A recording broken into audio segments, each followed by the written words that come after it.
Hey, welcome back to Business 101, Introduction to Business. And in this lecture, we are looking at the topic of supply and demand. Why are we looking at the topic of supply and demand? Because in the last lecture, we were talking about the differences between economic systems.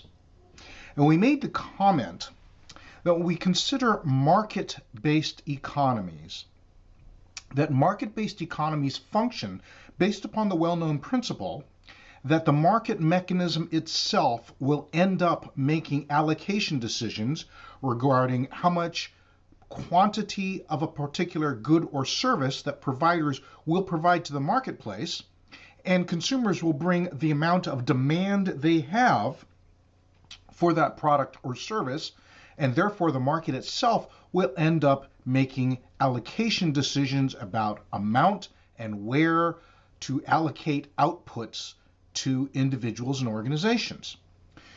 If that's true, we need to a closer look at how supply and demand actually works. So let's define some terms. In a market economy, demand is defined as the willingness and ability of buyers to purchase a product. And in this case, a product can be either a good or a service. Now, if that's demand, what buyers bring to the marketplace, then supply is the willingness and ability of producers to offer a good or service for sale. And essentially what you see here then are the two sides of the supply-demand equation, or the two parties brought together in a free market economy. There are consumers who want to purchase a good or a service, and you have those who provide the good or service supplying a quantity of good or service into the marketplace. The first thing we need to consider then is what economists call the law of demand. The law of demand essentially is an outworking of typical human nature and common sense, which says consumers will buy more of a good if, all other things remaining equal, the price of that good decreases, and those same consumers will be willing to buy less of that particular good when the price increases. And you can see there from the little diagram, if all other things being equal, the price of pizza decreases, you will probably buy more pizza, especially in the aggregate. The marketplace will tend to choose pizza when the price decreases. All the options are the same, and the quality of the pizza is the same. Hey, this week, pizza's only half price. Is it the same pizza? Yeah. Well, let's not get hamburgers. Let's buy pizza instead.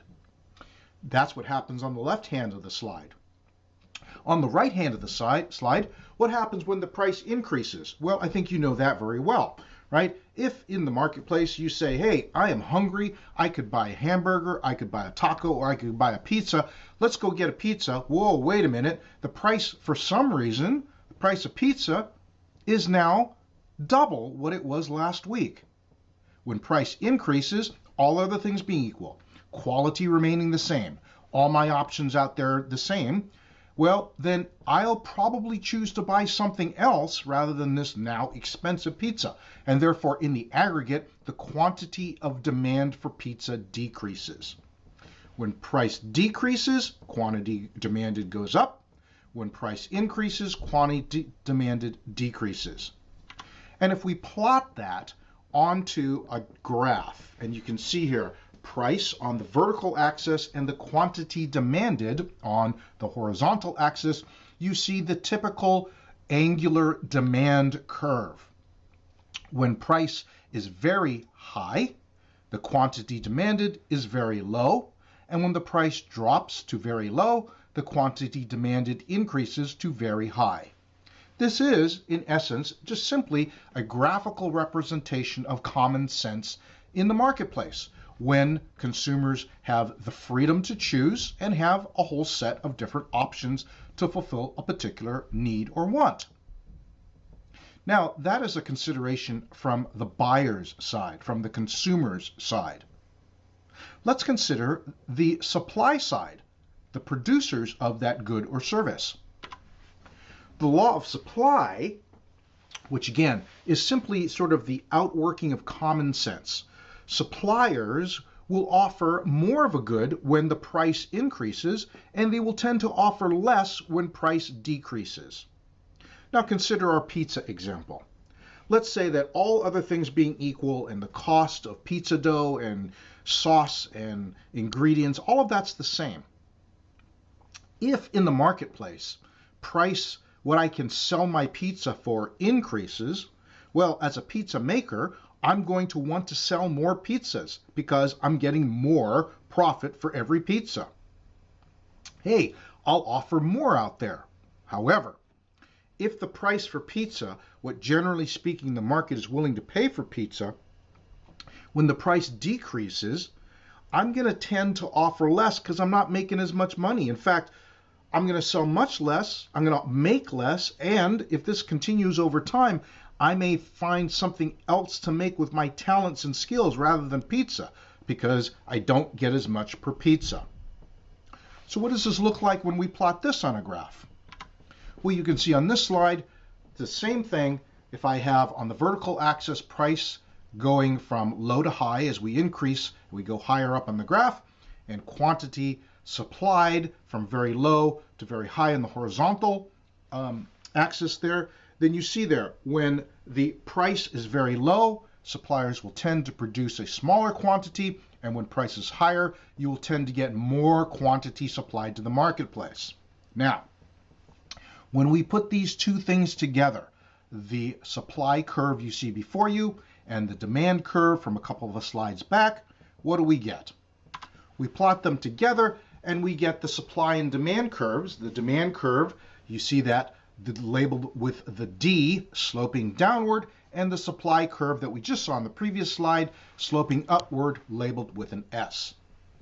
The interesting thing here is in any marketplace, if this was, for instance, the marketplace, local marketplace for pizza, you would see there that where those two curves intersect, we have what we call the equilibrium price and quantity. In other words, the market is perfectly satisfied when suppliers supply that quantity of pizza to be sold at that price, and consumers are satiated getting just enough pizza at quantity Q, and they are willing to pay price P per pizza.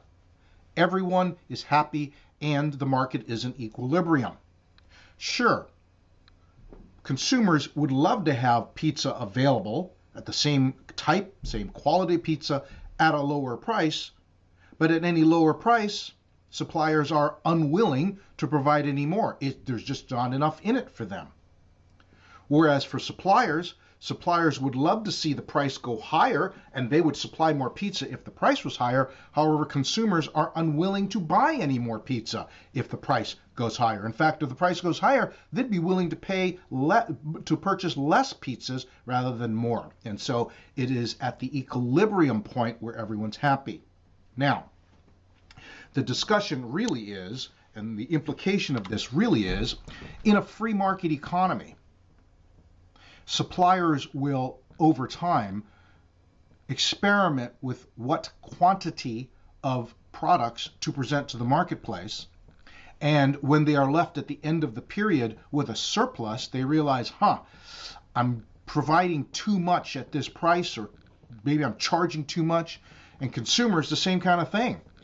If they find, wait a minute, I'm just not finding enough of this product in the marketplace, they'll be willing to pay more until they get to the point where, hey, finally all the surplus is met. Now, let's give you a couple of examples of this whole idea of surplus and shortage. There is, by the way, a supplemental video that we'll provide from the textbook publisher that you should also take a look at to further delve into this issue of supply and demand. Well, let's just give you an example. Let's say that as a student, you wanted to rent an apartment in Marin County in order to move out from your folks' place, have your own place while you're going to college. Well, rent in Northern California, especially in Marin County, is not inexpensive. And therefore, what ends up happening is, if a landlord wants to charge too much for an apartment, what happens? Well, not enough people are willing to pay that much money for an apartment. And what happens? There ends up to be a surplus of empty apartments sitting in the marketplace. However, let's say that the landlords generally get the message, right? Because they're a one-bedroom apartment that they wanted to rent out at, I don't know what, $2,500 a month. It's been sitting vacant for months, and they finally get the message, hey, we need to lower the rental on that, the monthly rent.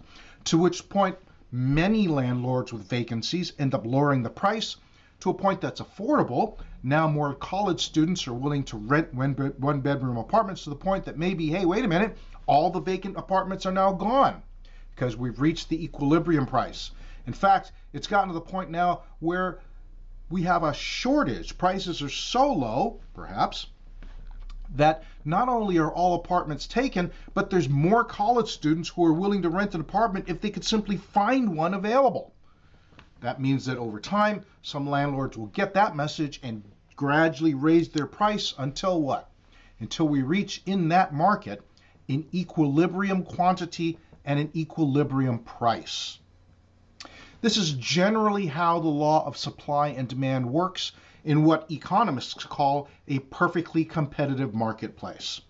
More on that as we talk about competition in a marketplace in the next video.